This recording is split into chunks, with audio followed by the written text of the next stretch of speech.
Every legitimate organization leaves a trail, a name, a filing, a face. The Aldrich Endowment left almost nothing, and that in itself is a kind of evidence.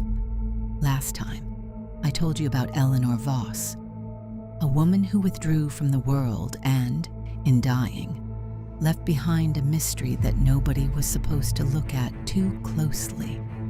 She left $40 million to a foundation called the Aldrich Endowment for Urban Preservation. Her children received nothing. Her lawyer vanished. Her housekeeper disappeared. And the P.O. box address tied to the foundation was registered under the name of a man who had been dead for 30 years.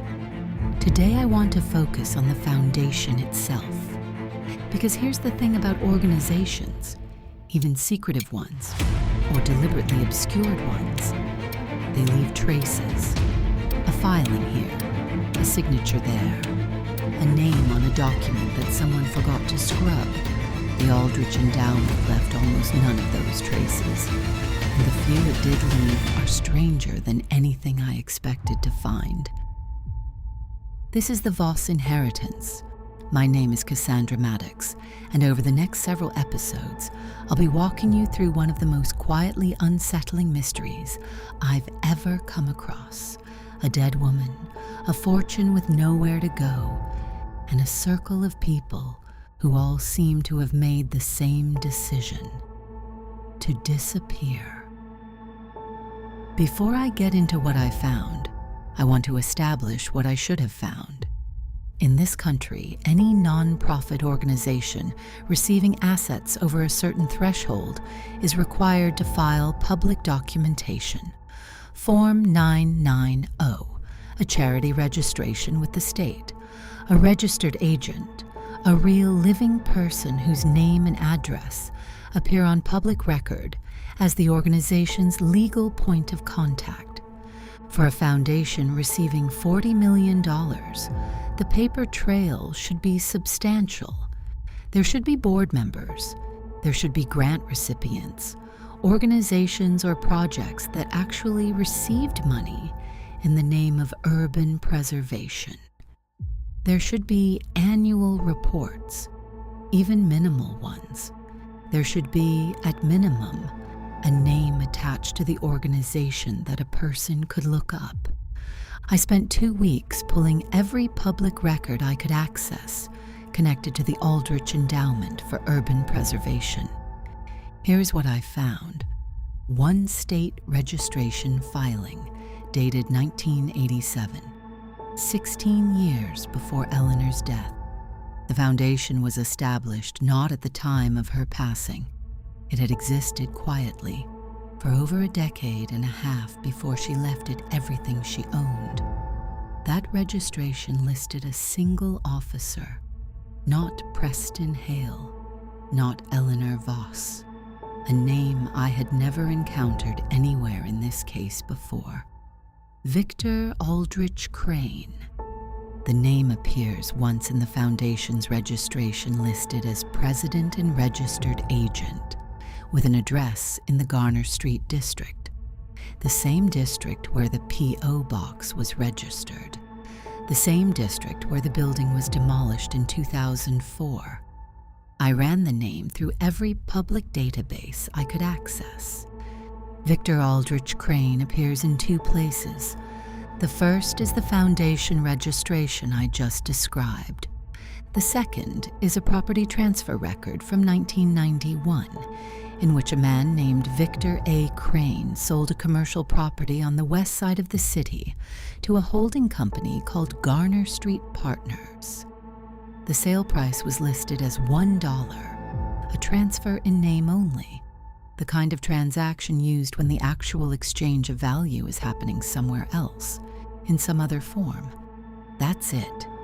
2 records for a man listed as the president of a foundation that would eventually receive $40 million.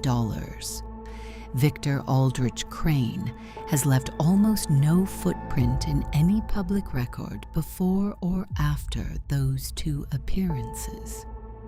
no driver's license record in this state, no voter registration, no property ownership beyond that single transfer, no business filings under his name, no obituary.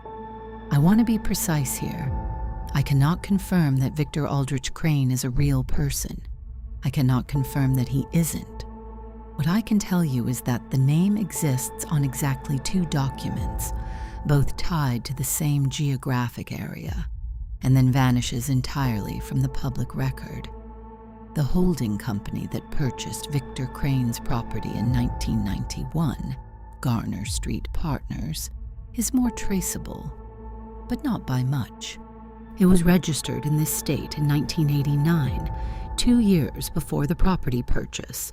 Its listed members at registration were 3 individuals, each holding equal shares. The names on the filing are Victor A. Crane, a woman named Sylvia Orent, and a man listed only as G. Voss. G. Voss. I'll come back to that. Garner Street Partners filed its last annual report in 2003, the same year Eleanor died. It was administratively dissolved by the state in 2005 for failure to maintain its registration. By that point, the building on Garner Street had already been demolished. The lot had already been cleared. Whatever had existed at that address was gone. But here is what didn't disappear. I found a single document connected to Garner Street Partners that had been filed in error with the county recorder's office. A document that should have gone to a different agency, misfiled, and apparently never caught. It sat in the county's physical archive for over 20 years, undigitized, unnoticed. It is a letter of intent, dated September 2001, 2 years before Eleanor's death. It outlines a proposed transfer of assets from Garner Street Partners to the Aldrich Endowment to be executed upon the death of Eleanor Voss. Eleanor's death wasn't a trigger for the foundation's creation. It was a trigger that had been set 2 years in advance. Someone had planned this. Someone had structured the entire inheritance, the foundation, the P.O. box, the LLC, long before Eleanor died. And one of the 3 people attached to that structure shared Eleanor's last name. Gerald Voss, Eleanor's husband, died in 1993. He cannot be G. Voss on a document filed in 1989, because in 1989 he was still alive and would have had no reason to obscure his name to a single initial on a business filing, unless he did have a reason. Eleanor and Gerald had 3 children, Daniel, Caroline, and Marcus. All of their first names begin with letters other than G. Gerald also had a brother, Raymond Voss, who died in 1979. Raymond had 2 children, a daughter named Patricia and a son. The son's name was Gordon Voss. Gordon Voss would have been 34 years old in 1989 when Garner Street Partners was registered. He would have been 46 when the letter of intent was drafted. He would have been 48 when Eleanor died. I searched for Gordon Voss extensively. What I found was thin, deliberately thin, I believe. He appears in a 1979 obituary for his father Raymond, listed among surviving family. He appears in a 1986 city directory at a residential address that no longer exists. And then, like so many people connected to this case, he disappears from the public record entirely. No death certificate, no current address, no professional record, no social presence of any kind. A man in his late 60s, if he is still alive, who has left no visible trace of his existence for nearly 4 decades. I want to return to that misfiled letter of intent because buried in its language in the dry, careful phrasing of a legal document drafted by someone who clearly knew exactly what they were doing, is a single paragraph that I have read probably 50 times now. It reads, in part, "The transfer of assets described herein is contingent upon the natural conclusion of the life of Eleanor Voss, and is further contingent upon the continued silence of all parties to this agreement as separately documented." Continued silence of all parties. There is a separate document. There is an agreement signed by multiple people that required their silence as a condition of the transfer. The letter of intent references it directly. It calls it separately documented.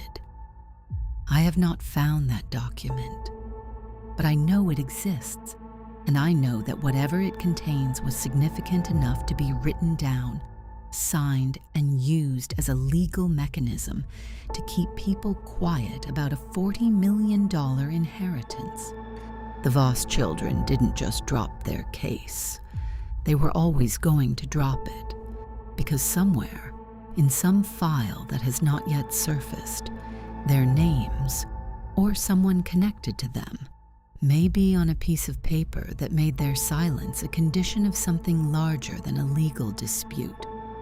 The question I'm sitting with tonight is this: what did Eleanor's children know, and what did they agree to keep quiet about?